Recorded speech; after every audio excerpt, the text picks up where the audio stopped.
সমীর দেবের স্মরণ সভায় ডিওয়াইএফআই সদর কমিটির উদ্যোগে এক রক্তদান শিবিরের আয়োজন করা হয় ছাত্র যুব ভবনে। এই রক্তদান শিবিরে উপস্থিত ছিলেন প্রাক্তন ডিওয়াইএফআই রাজ্য সম্পাদক অমল চক্রবর্তী, প্রাক্তন ডিওয়াইএফআই রাজ্য সভাপতি তাপস দত্ত, বর্তমান রাজ্য সম্পাদক নবারুণ দেব সহ অন্যান্যরা। সাংবাদিকদের মুখোমুখি হয়ে ডিওয়াইএফআই রাজ্য সম্পাদক অমল চক্রবর্তী জানান, সমীর দেবকে সম্মান জানিয়ে আজকের রক্তদান শিবিরের আয়োজন করা হয়। এই সময় দাঁড়িয়ে সমীর দেবের ছবিতে ফুল দেওয়ার কথা ছিল না, একসঙ্গে কোলাকুলি করে একসঙ্গে আড্ডা দিতে দিতে কর্মসূচিতে অংশগ্রহণ করার কথা ছিল। একজন সমবয়সী লোকের ছবিতে পুষ্পদান বা স্মরণ সভাকে ঘিরে আবেগে আপ্লুত তিনি।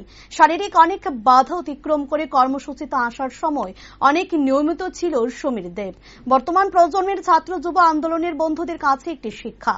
এই কর্মসূচি থেকে বর্তমান প্রজন্মের ছাত্র যুব আন্দোলনের উদ্বুদ্ধ যারা আছে তাদের কাছে অনুরোধ রাখেন, সমীর দেবকে শ্রদ্ধা জানানোর শ্রেষ্ঠ উপায় হচ্ছে এই রক্তদান শিবিরের মতো অনুষ্ঠানকে ধারাবাহিকতা বজায় রাখা।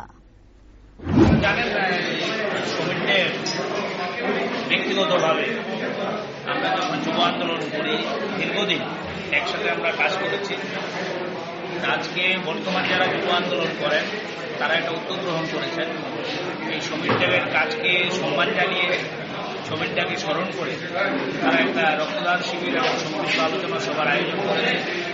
স্বাভাবিকভাবেই তারা যেহেতু আমাদের সহযোদ্ধা ছিলেন, একসাথে আমরা কাজ করতে করেছি, আমন্ত্রণ জানিয়েছি, আমরা এখানে এসেছি এবং এই কর্মসূচিতে এসে অনেকটা আবেগ আপ্লুত হয়ে পড়েছে।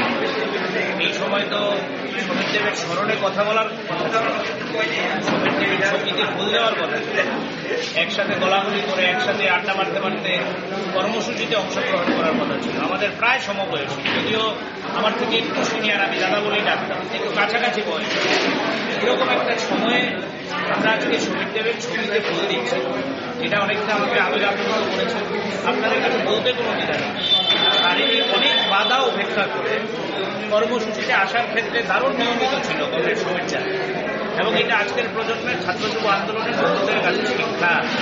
আমি এই কর্মসূচি থেকে বর্তমান প্রজন্মের ছাত্র যুব আন্দোলনের বন্ধু যারা তাদের কাছে অনুরোধ করব, সমীর দেবকে শ্রদ্ধা জানানোর শ্রেষ্ঠ উপায় হচ্ছে এই রক্তদান শিবিরের মতো অনুষ্ঠানকে ধারাবাহিক করা। সমীর দেব রক্তদানের জন্য বহু কসরত করেছে। জিবি হাসপাতালে রক্তদানের মধ্য দিয়ে একটা শিবিরের মধ্য দিয়ে 200 ইউনিটের উপর রক্ত সেখানে দান করেছে।